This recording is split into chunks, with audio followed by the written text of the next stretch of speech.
So I hit rock bottom in the Colorado Rockies, and here's kind of how it happened. So I was in a small ski town called Breckenridge, Colorado, and I'm walking towards a bus station at 5 o'clock in the morning. It was freezing. I'm talking like below 10 degrees outside. So the snow was coming down really hard, and the wind was cutting through my jacket. And as I looked off into the distance, I saw my bus leaving without me.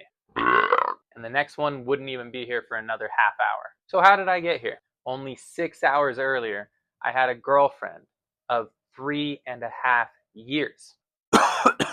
We were on a family trip and everything seemed fine until it wasn't. Honestly though, my journey to rock bottom started several months earlier. Back in April of 2024, I had one of the best jobs I've ever had. I was working at Tesla. There was good pay, there was good benefits, there was good people, and for once in my life actually felt stable. Then I woke up one morning, checked my phone, and there was an email waiting for me. Tesla had just laid off thousands of people.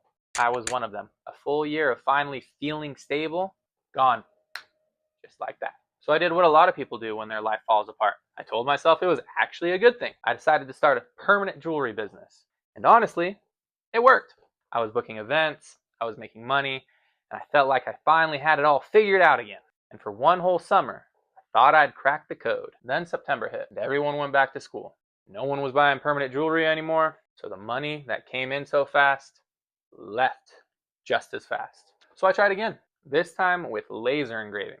A laser engraving business. Yeah, this one didn't work. Not even close. But the bills sure didn't care.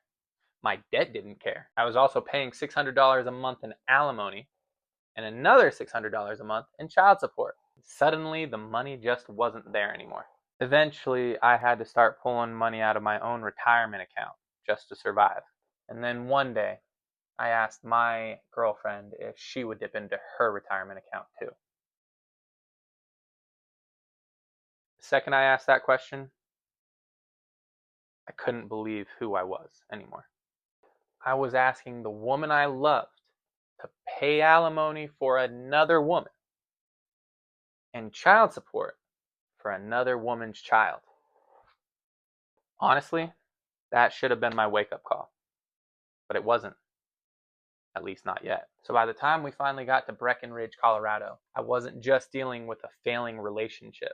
I was carrying 8 months of failure that I hadn't yet dealt with. So we had driven up for her mom's birthday. Everything looked beautiful. The mountains were majestic. The snow was coming down in a beautiful powder, and the town looked like something out of a Christmas movie. And if you had taken a picture of me that afternoon, you would have thought that I was happy. You'd have no clue that in just a couple hours, my entire life would change.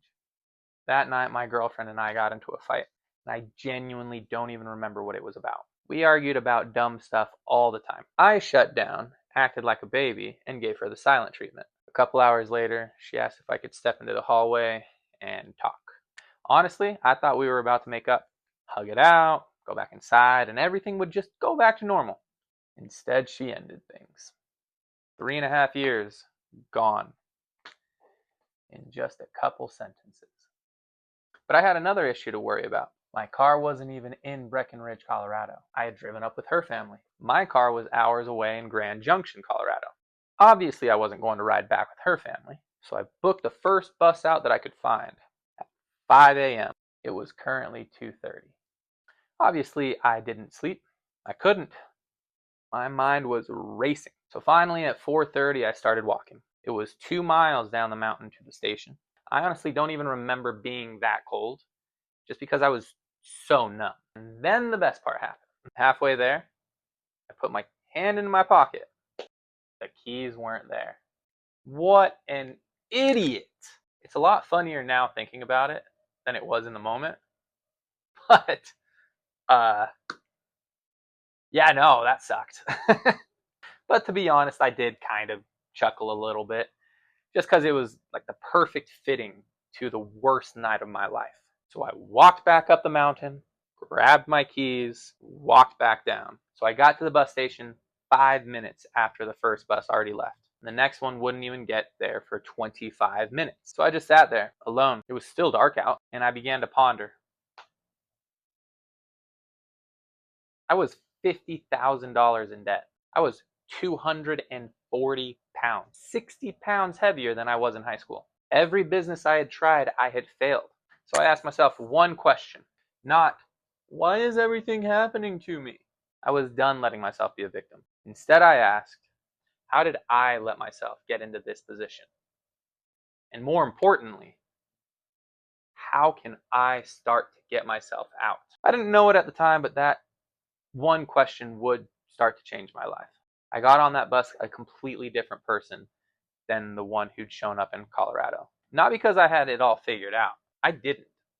But because for the first time, I stopped thinking that life was just happening to me, and I decided to take matters into my own hands. Looking back, I honestly wouldn't change a thing from that night. Sometimes you have to lose the life you thought you wanted so you can live the life that you were actually meant to live. If you want to hear the story about how I was able to dig myself out of rock bottom, make sure that you hit like and subscribe. I'll see you in the next video.